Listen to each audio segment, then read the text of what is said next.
உலகெலாம் உணர்ந்து ஓதற்கு அறியவன் நிலவுலாவிய நிர்மலி வேணியன்.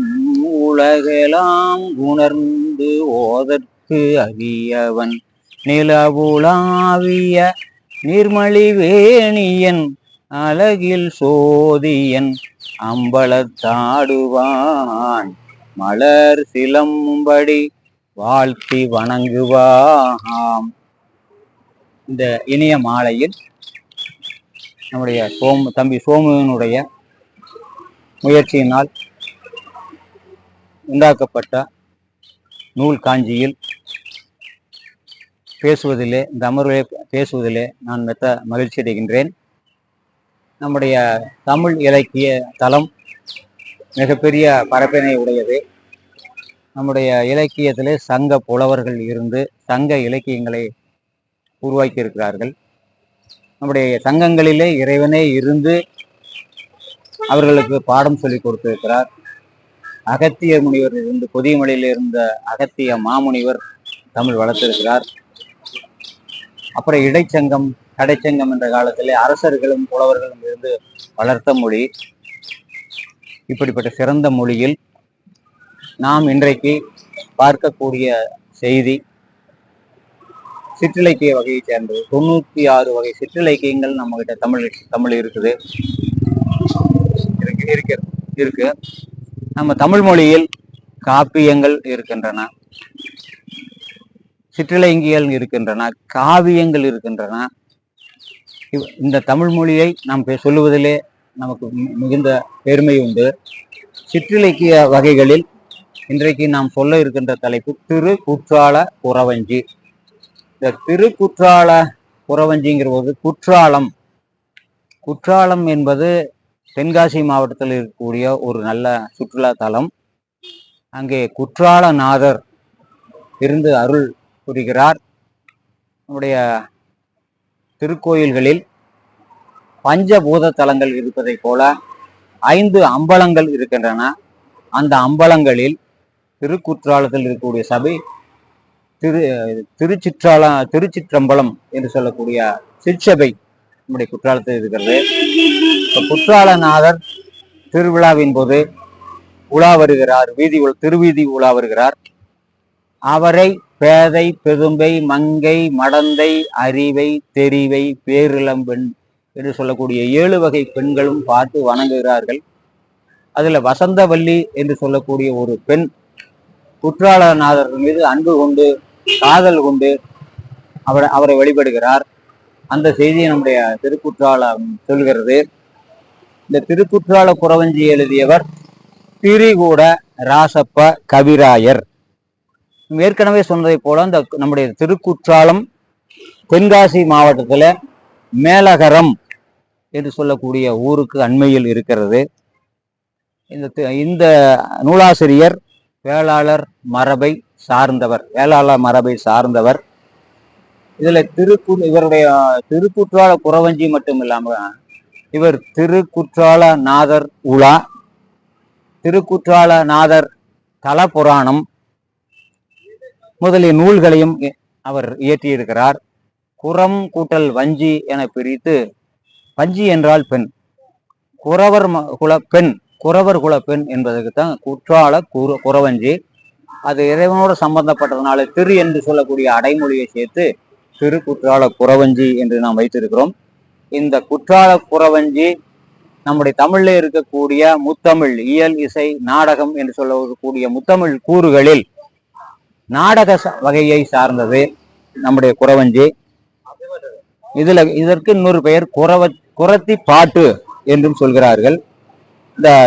இந்த அன்பின் வயப்பட்ட வசந்தவல்லி இறைவனை அடைய வேண்டும் என்று அவர் உண்ணாமல் உடம்பு வாட்டமுற்ற பொழுது அவளை இறைவனிடம் அழைத்து கொண்டு போய் அங்கே இருக்கக்கூடிய புற மகளிர்கள் கிட்ட கொடுத்தாங்க. அதுல புறவர் குல பெண்கள் கொஞ்சம் பேர் குறி சொல்லக்கூடியவர்கள் இருக்காங்க. நம்ம இலக்கியத்துல குறி சொல்லுதல் ஒரு நல்ல காரியங்கள் ஒன்று செய்வதற்கு முன்னால குறிகேட்டல் என்று சொல்லக்கூடிய ஒரு மரபு நம்மகிட்ட இருக்கிறதுனால ஒரு பெண்ணிடம் குறத்தி கிட்ட போய் குறி கேட்டாங்க. அப்ப அந்த அம்மா சொன்னாங்க, இந்த அவளுடைய அந்த துன்பங்கள் சீக்கிரம் நிறைவேறும் என்று சொல்லி நீ இறைவனை வணங்கு என்று சொன்னார். அந்த குற்றால மலை எப்படிப்பட்டது என்பதை ஒரு பாடல் மூலம் சொல்கிறார்கள். அங்கே குரங்குகள், இந்த மலையில குற்றால மலையில குரங்குகள் நிறைய இருக்கு. அதுக்கு வானரம் சொல்லி ஒரு பேர் வச்சிருக்காங்க. கம்பராமாயணத்துல வானர சேனைன்னு வருது.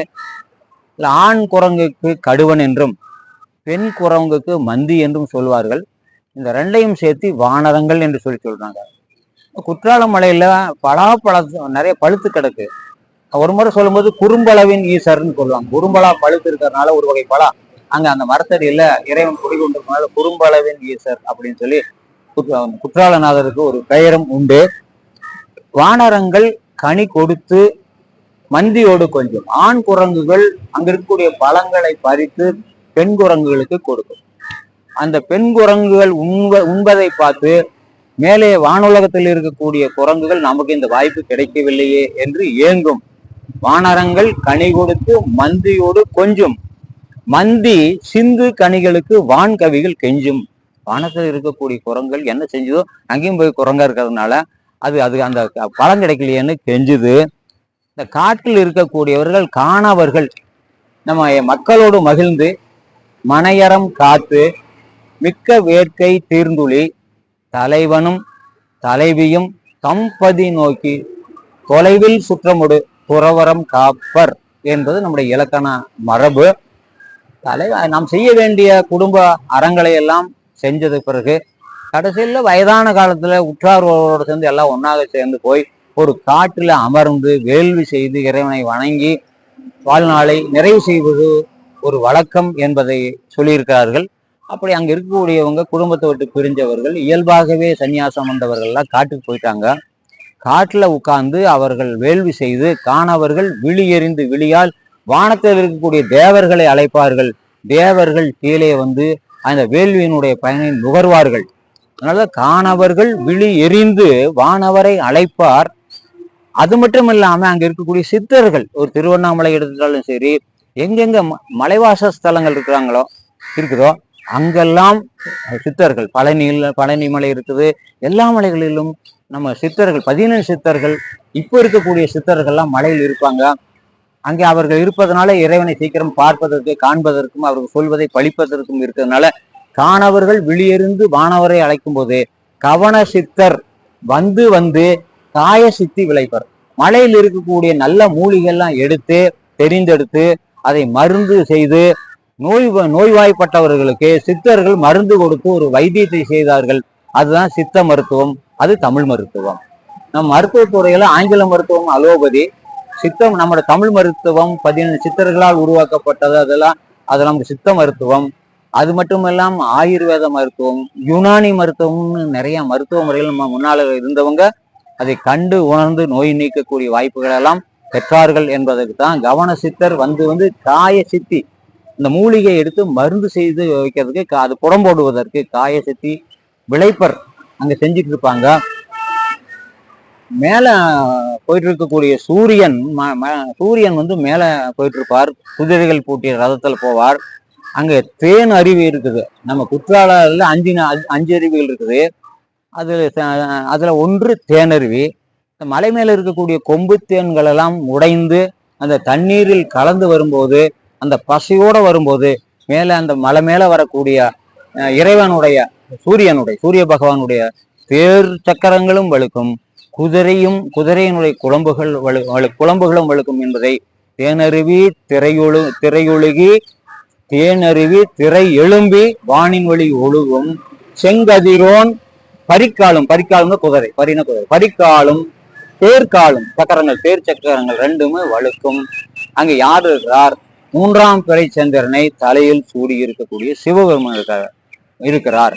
3ஆம் பிறை சந்திரனை தலையில் சூடி இருக்கக்கூடிய சிவபெருமான் அங்கு எழுந்திருக்கிறார் என்ற செய்தியை, சிவபெருமானை வணங்குவதற்காக சூரிய பகவானும் அங்கே வந்து வழிபடுகிறார் என்ற செய்தியை நம்முடைய குற்றால புறவஞ்சியில் மிக சிறப்பாக சொல்லப்பட்டிருக்குது.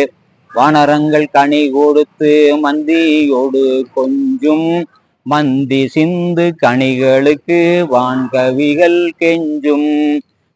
தேனருவி திரையெழும்பி வானின் வழி ஒழுகும் செங்கதிரோன் பரிக்காலும் தேர்காலும் வழுக்கும்.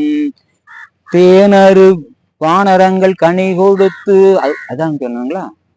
ஆமா, வானரங்கள் கனி கொடுத்து மந்தியோடு கொஞ்சும் மந்தி சிந்து கனிகளுக்கு வான் கவிகள் கெஞ்சும். காணவர்கள் விழியெறிந்து வானவரை அழைப்பார் கவன சித்தர் வந்து வந்து காய சித்தி விளைப்பார். தேனருவி திரையெழும்பி வானின் வழி ஒழுகும் செங்கதிரோன் பரிக்காலும் தேர்காலும் வழுக்கும். பூனலிலம் பிறை முடித்த வேணி அலங்காரர் குற்றால திரிகூட மலையெங்கள் மலையே.